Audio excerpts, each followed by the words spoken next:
Aujourd'hui, on va voir ensemble comment enregistrer une vidéo avec la DJI Osmo Action 3. Rassure-toi, c'est quand même assez simple. Tu appuies sur le bouton Record sur le dessus et ça commence à enregistrer. Et une fois que tu réappuies dessus, ça arrête. Si tu veux juste l'utiliser comme ça en mode automatique, ça va. Mais si tu veux savoir comment utiliser ta caméra en détail et développer son plein potentiel, on va voir ça ensemble dès maintenant. Donc, commençons tout de suite. On allume la caméra en maintenant le bouton juste ici, enfoncé, jusqu'à temps qu'elle soit allumée. Et une fois allumée, tu peux te déplacer comme ça en glissant ton doigt de gauche à droite. Même si tu vois rien ici, tu fais juste le glisser, ça fait apparaître le menu. Et tu vas voir, tu as plusieurs modes, mais ceux auxquels on va s'intéresser aujourd'hui, c'est le mode vidéo, le mode HDR, et on va revenir un peu plus tard sur le mode ralenti. Mais commençons avec le mode vidéo et le mode HDR, parce que tu vois, les deux sont quand même assez similaires. C'est juste qu'ils ont certaines petites particularités que je vais d'ailleurs te montrer à l'instant avec des exemples que j'ai filmés avec la caméra. Donc, je suis venu sur ma terrasse pour faire un exemple de à quoi ça sert le HDR. Présentement, je suis en mode standard. On va faire une comparaison. Donc, tu vois, en ce moment, l'image est belle, tout est beau. On va aller vers quelque chose d'un peu plus compliqué. Je vais me retourner par là, vers le soleil. Et déjà, tu vois, la bâtisse ici, elle est sombre, alors que le soleil, là, est suréclairé. On tombe dans quelque chose d'ultra compliqué. Et si je m'en viens ici, puis que je rajoute ma capuche en plus, avec le soleil en décor en arrière, on a quelque chose de très clair et on a un endroit très ombragé. Alors, c'est pour ça que, en ce moment, tu as plus de difficultés à me voir, puis c'est assez mal détaillé à l'arrière. Je vais maintenant changer pour le mode HDR et nous voilà en mode HDR. Donc, tu devrais pouvoir constater qu'il y a plus de détails dans le ciel. Je suis quand même dans un endroit sombre de l'image, mais mon visage est quand même plus clair que tantôt, supposé. Le truc, c'est qu'il y a une espèce de double exposition. La caméra prend des images surexposées et sous-exposées. En même temps, bref, elle fait un travail, je ne sais pas exactement comment est-ce que la Osmo Action 3 le gère, mais le principe du HDR, c'est un peu ça. Donc, voilà, ça te laisse voir une image des couleurs plus précises. C'est pas bon dans toutes les situations. C'est quelque chose qu'on va utiliser dans des situations compliquées, comme en ce moment, si je veux me filmer comme ça, avec le soleil dans le dos, ça me permet de voir un peu mieux mon visage. Tu vois, un autre exemple d'endroit où est-ce que ça pourrait être pratique d'avoir le HDR, c'est comme par exemple ici, à l'intérieur.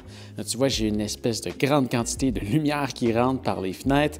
On a des murs qui sont plus sombres parce que la caméra va balancer à avoir une image quand même un peu plus équilibrée.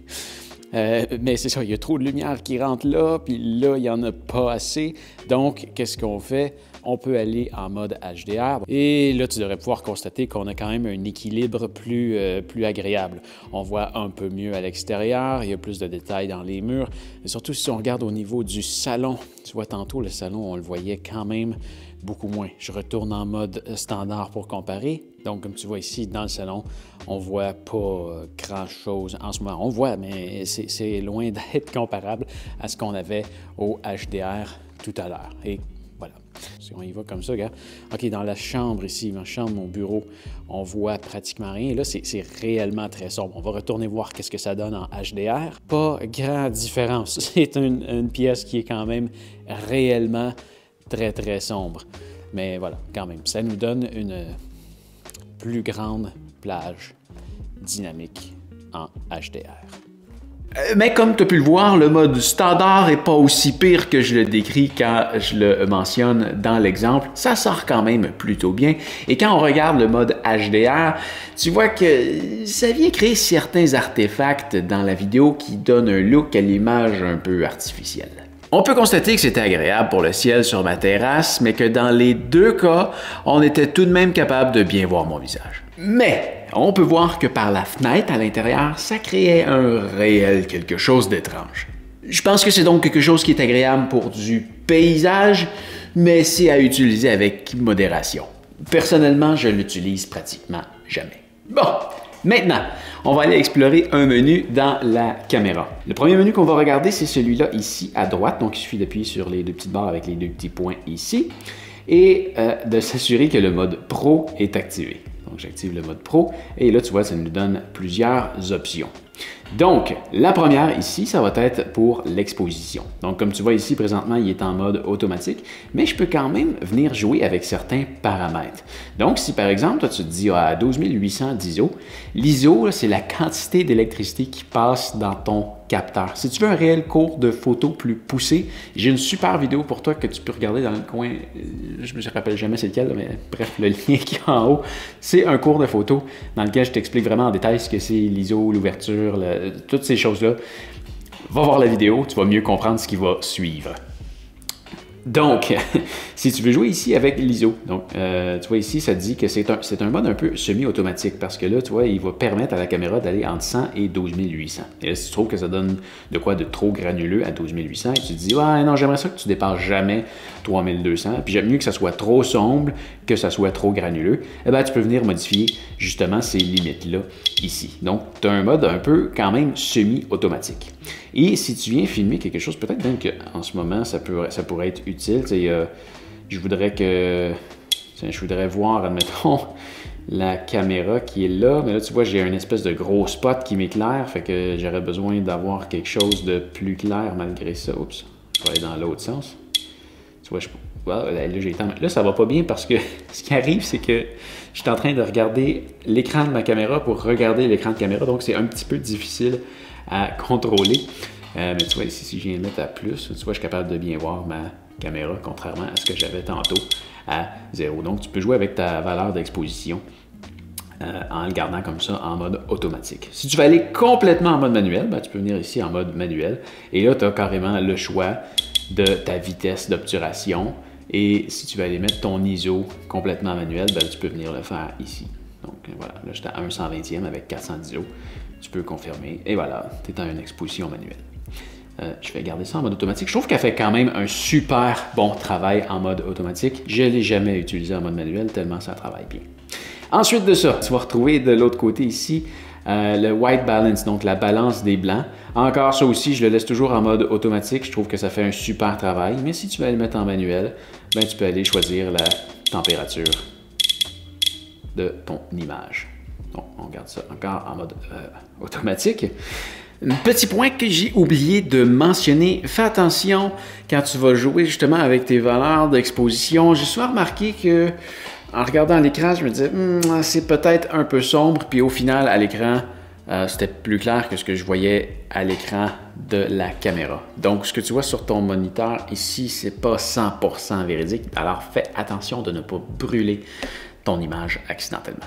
Ensuite de ça, tu vas voir, il y a un mode de couleur, ici, un mode de couleur qui est actuellement anormal. Et quand tu appuies dessus, ça te dit DC like 10 bits. Donc, c'est simplement un changement entre le normal, qui est des couleurs à 8 bits, et en mode 10 bits. Bon, techniquement, hein, en mode 10 bits, ça te donne plus de couleurs. Ça devrait t'aider aussi à voir dans la même image un peu plus les régions les plus foncées, les régions les plus claires. Ça va te faire un fichier qui est plus lourd aussi parce que tu as plus d'informations dans ton fichier. Je te montre de quoi ça a l'air. Ça, c'est du 8 bits et ça, c'est du 10 bits. On revient à 8 bits, 10 bits. Fais-en ce que tu en veux. Oui, c'est certain, le 10 bits te donne plus de jeu au montage si tu veux jouer avec tes couleurs et ces choses-là, mais si tu n'es pas là-dedans, comme moi, je suis daltonien, mon color correction, c'est pas grand-chose. Alors, si tu n'as pas l'intention d'en faire, casse-toi pas la tête, tourne en 8 bits, tu vas avoir des fichiers qui sont plus petits. Et je trouve que si tu retouches pas ton image, les couleurs ressortent mieux en 8 bits. Si tu les retouches, c'est une autre affaire. Mais ça, c'est pas moi qui va te donner des conseils là-dessus, je suis daltonien. Ensuite de ça, on arrive à FOV pour Field of View. Ça, on va retrouver ça encore une fois dans le même menu ici à droite. Donc, on appuie sur les deux lignes ici. Et tu vois ici, FOV est là. Ça, qu'est-ce que c'est? C'est la largeur de ton plan. Et là, attention, il n'y a pas de zoom dans la caméra. C'est tout virtuel. C'est un zoom qui se fait sur le capteur. Donc, tu vois ici, on a les modes étroits et on va passer jusqu'à ultra large qui te permet d'en voir beaucoup. Je te les montre en exemple. Donc ici, on voit le mode ultra large. On passe maintenant à large. Ensuite, on a standard qui s'appelle aussi D-Wrap. Et enfin, on a le mode étroit. Personnellement, j'utilise presque toujours le mode standard parce que je trouve que le mode étroit est trop étroit.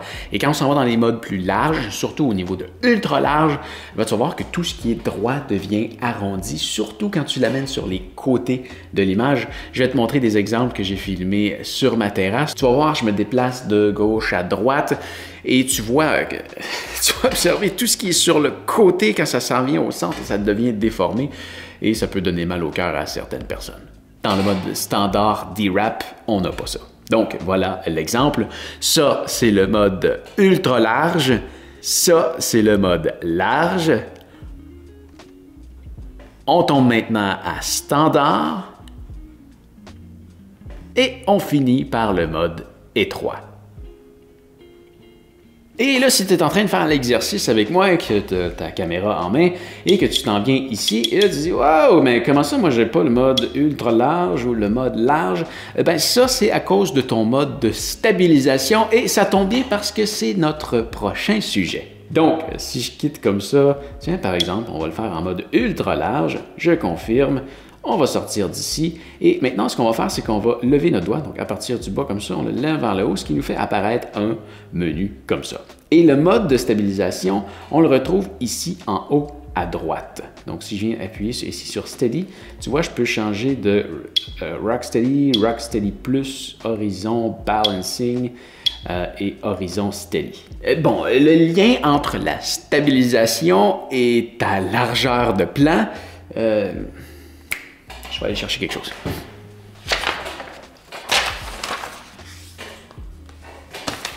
Bon, on va dire que ça, c'est ton capteur.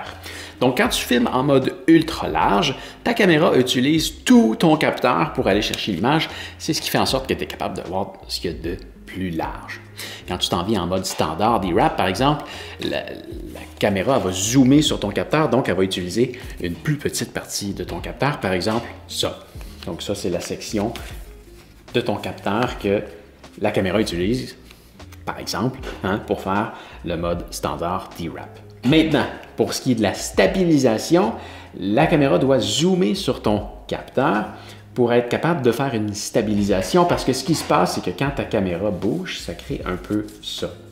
La caméra va utiliser une partie différente du capteur pour stabiliser ton image. Donc, quand ta caméra a shake, la section qu'elle utilise, c'est jamais la même, ce qui fait que c'est capable de faire une stabilisation. Donc, comme il doit zoomer, le mode ultra large n'est pas possible avec une stabilisation parce qu'il devient à peu près aussi large que le mode large. Dans le mode large, ta caméra est déjà zoomée, donc elle peut continuer à faire le même déplacement. Et là, plus tu utilises une stabilisation élevée, plus la caméra a besoin de zoomer dans le capteur. C'est pour ça que le mode large finit par devenir non disponible aussi selon ton mode de stabilisation. Je vais te montrer un exemple pour te montrer à quel point c'est drastique et à quel point la caméra a besoin d'utiliser le capteur pour justement faire cette stabilisation. Je pars dans un mode non stabilisé, dans un plan large et on va se rendre jusqu'au mode le plus stabilisé qui va lui finir éventuellement par se transférer en mode standard parce que le mode large n'est plus supporté. À partir de là, je ne me souviens pas par cœur quel mode de stabilisation. Ce qu'on voit présentement, c'est le mode le plus large possible. On est en super large avec aucune stabilisation. On y ajoute le mode Rocksteady, donc on rentre un peu dans le capteur. On est toujours en mode ultra large. On arrive au mode Rocksteady Plus. On est toujours en ultra large, mais tu vois que c'est quand même beaucoup plus étroit qu'avant. Maintenant, on se rend dans le mode Horizon Balancing. Dans ce mode-là, le plus large qu'on peut avoir, c'est le mode standard. Et enfin, on arrive au plus grand mode de stabilisation, le Horizon Steady. Et là, on est toujours en mode standard. Et juste pour te montrer à quel point on a dû zoomer pour se rendre là, on retourne en mode super large, sans stabilisation, le mode le plus large qu'on peut avoir. N'empêche que c'est quand même vraiment génial tout ce que ça fait comme stabilisation. Je t'ai filmé des exemples dans chacun des modes devant le miroir pour que tu puisses observer comment je shake la caméra. Tu vas voir que ça crée un certain effet un peu bizarre parce que je suis proche. Mais quand tu filmes à l'horizon, si tu fais juste te fier à ce que tu vois à l'arrière du décor, tu vas voir que ça fait quand même un très très bon travail. Donc ça, c'est ce que ça nous donne sans stabilisation. Ça, c'est ce que ça nous donne en mode Rocksteady. On passe maintenant en mode Rocksteady Plus. On arrive au mode Horizon Balance. Celui-là est quand même assez intéressant parce qu'il t'aide à rester de niveau jusqu'à 45 degrés, ce qui est tout de même intense. Mais pas autant que Horizon Steady, qui littéralement garde ton image de niveau même si tu la renverses à l'envers, alors même que tu filmes. On arrive maintenant aux résolutions. Donc ça se retrouve dans exactement le même menu. On va glisser notre doigt vers le haut comme ça et là, tu vas voir que les définitions passent de 1080p, donc du HD, jusqu'à du 4K. En passant par les 2.7K et c'est tout. Mais tu vas voir ici que tu as toujours un mode 16:9 ou 4:3. 16:9, 4:3. Ça, c'est quoi la différence entre ça? Eh bien, ce que tu vois en ce moment, cette vidéo-ci est filmée en 16:9. C'est le mode un peu plus paysage, avec une image verticale plus large. Et le 4:3, c'est ce qu'on avait à l'époque, qui était beaucoup moins large, sur les écrans cathodiques, plus proche du carré, si tu n'es pas trop jeune pour avoir connu ça. Maintenant, en ce qui a trait aux résolutions, 1080, 2.7K ou 4K, dans ma tête, le HD aujourd'hui, c'est terminé. Je ne filme plus jamais en HD. Je me dis qu'on est rendu au 4K depuis un certain temps. Je filme tout en 4K depuis un certain temps. Mais, sur ce type de caméra-là, je trouve que ça sert à rien. Le capteur de la caméra est tellement petit que, en tout cas, moi, filmer entre 4K ou 2.7K, je vois pas la différence. À part que ça me fait un fichier plus petit, et que l'image est pareille. Donc, sur cette caméra-là, je filme toujours en 2.7K. À moins de faire un time-lapse, là, j'y vais en 4K. Je trouve que là, il y a une certaine différence. Ensuite de ça, si on s'en va en bas, tu vas avoir le nombre d'images par seconde, ou le taux de rafraîchissement. Et là, selon ta résolution, tu vois, tu peux passer de 24 jusqu'à 60. Et je pense que si on s'en vient en HD, là, si tu as vraiment besoin d'aller plus rapidement, tu peux te rendre jusqu'à 240 images par seconde. Je pense que j'étais en 4.3. Ah, c'est ça, tu peux aller jusqu'à 120 en 2.7K. Je pense que c'est la même chose en 4K. Ouais, pareil, sauf si tu vas en 4.3. Parce que là, ça utilise une plus grande partie du capteur, donc c'est plus difficile à faire pour la caméra. Bon, là, si tu veux mon avis sur le taux de rafraîchissement, personnellement, j'utilise 30 images par seconde. Là, il y a des gens qui vont te dire 30 images par seconde, c'est pas bon. Il faut que tu filmes en 24 ou en 25 images par seconde parce que c'est comme ça qu'ils tournent les films. J'ai déjà essayé de me convaincre plusieurs fois, de me dire « Ah, OK, je vais peut-être m'en aller en 24 images par seconde, mais j'aimerais ça comprendre pourquoi je devrais changer. » Mais à chaque fois, tout ce que j'entends, c'est « c'est parce que c'est le look film. » OK. Non, j'ai jamais réussi à être convaincu. Donc, j'ai toujours filmé en 30 images par seconde et je continue à filmer en 30 images par seconde parce que le plus important, c'est que quand tu choisis le nombre d'images que tu tournes par seconde, tu dois t'assurer de faire ton projet au complet dans le même nombre d'images par seconde parce que là, quand tu essayes de mixer tout ça, ouais, c'est pas super. Ça va venir te créer certaines coupures, tu vas soit sauter des images ou passer des images, c'est pas bon.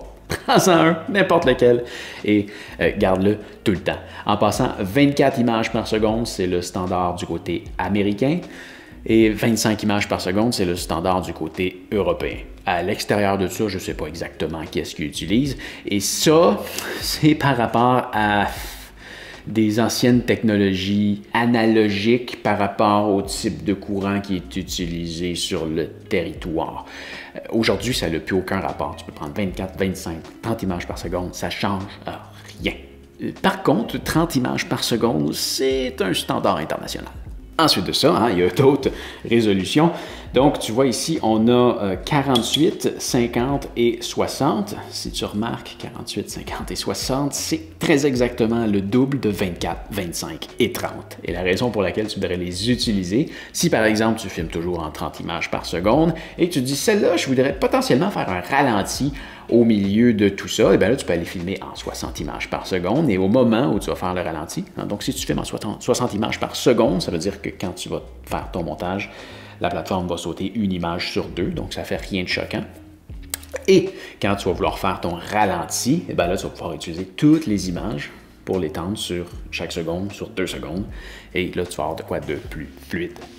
Tu peux venir continuer aussi après ça en te rendant à 100 ou 120 images par seconde. Essaie toujours d'aller chercher un taux de rafraîchissement qui correspond au double de celui que tu utilises originalement. Donc, c'est pour ça que 120, c'est le quadruple de 30 images par seconde. Et comme tantôt on a vu 240, ben là, c'est 8 fois plus d'images par seconde. Donc, tu peux ralentir de 8 fois. Bon, tantôt, on a parlé du mode à ralenti qui est juste ici. Slow, donc ralenti. Lui, ce qu'il va faire quand tu viens voir ici, il va te dire, ben là, tu vois, bon, ralenti de 4 fois, donc c'est le fameux 120 images par seconde, parce que lui, il enregistre toujours en 30 images par seconde. Et ici, on peut monter à 8 fois. Ça vient créer exactement la même chose, presque. C'est le même principe que le mode vidéo, sauf que lui, au lieu de te livrer une vidéo avec plus d'images par seconde, il va te livrer une vidéo à 30 images par seconde, déjà ralentie et sans le son. Donc, c'est un mode qui, dans ma tête, ne sert à rien si tu utilises une plateforme de montage, parce que c'est assez simple de prendre ta vidéo que tu as tournée, que tu peux utiliser normalement, ou la ralentir, tandis que là, ben, tu as une vidéo qui est déjà ralentie et sans son. Pour toi, utilise-la si tu veux. Je ne te la recommande pas juste à cause de ça. Le mode standard, le mode vidéo avec plus d'images par seconde te donne juste plus de choix d'options à faire une fois rendu au montage. Mais si tu veux avoir une vidéo déjà ralentie, prête à mettre en ligne sans passer par une plateforme de montage, ben oui, peut-être que tu peux utiliser le mode ralenti. Maintenant, dernière option à aller voir. Toujours dans le même menu ici, on va lever notre doigt et en haut ici, tu vois, il y a une espèce de caméra avec 2 bandes dedans. C'est le mode boucle. À quoi ça sert le mode boucle? On a max 5 minutes, 20 minutes et 1 heure. Donc, le mode boucle, ce qu'il fait, c'est que si par exemple tu prends une boucle de 5 minutes, la caméra va enregistrer 5 minutes, créer un fichier. Elle va démarrer un enregistrement d'un autre 5 minutes et une fois que ce 5 minutes-là va être complété, il va effacer le 5 minutes d'avant. Donc là, tu vas toujours, ça te permet que si, disons, tu veux, je sais pas, tu filmes un orage et tu espères capter un éclair, mais tu ne veux pas garder 2 heures de stock pour une éclair qui tombe à un moment donné, ben là, tu peux filmer. Et là, tu peux filmer pendant peut-être, disons, 27 minutes. Là, tu vas avoir, à la fin, tu vas avoir une vidéo de 5 minutes plus une vidéo de 2 minutes où est-ce que tu vas avoir arrêté ton enregistrement. Donc, ça te donne la boucle actuelle plus le 5 minutes précédent. Ça évite de remplir ta carte mémoire. Et si tu vas en mode maximal, je crois que c'est que ça va remplir ta carte et ça va supprimer, une fois que la carte va être pleine, les plus vieilles parties. Donc voilà, c'est à ça que ça sert le mode loop. Je m'en suis jamais servi. Je l'ai découvert en écrivant cette vidéo. Alors voilà, hey, ça fait le tour pour aujourd'hui. J'espère que ça va t'avoir aidé à utiliser ta DJI Osmo Action 3. Va créer quelque chose d'intéressant. Amuse-toi bien avec ta caméra et à la prochaine. Salut!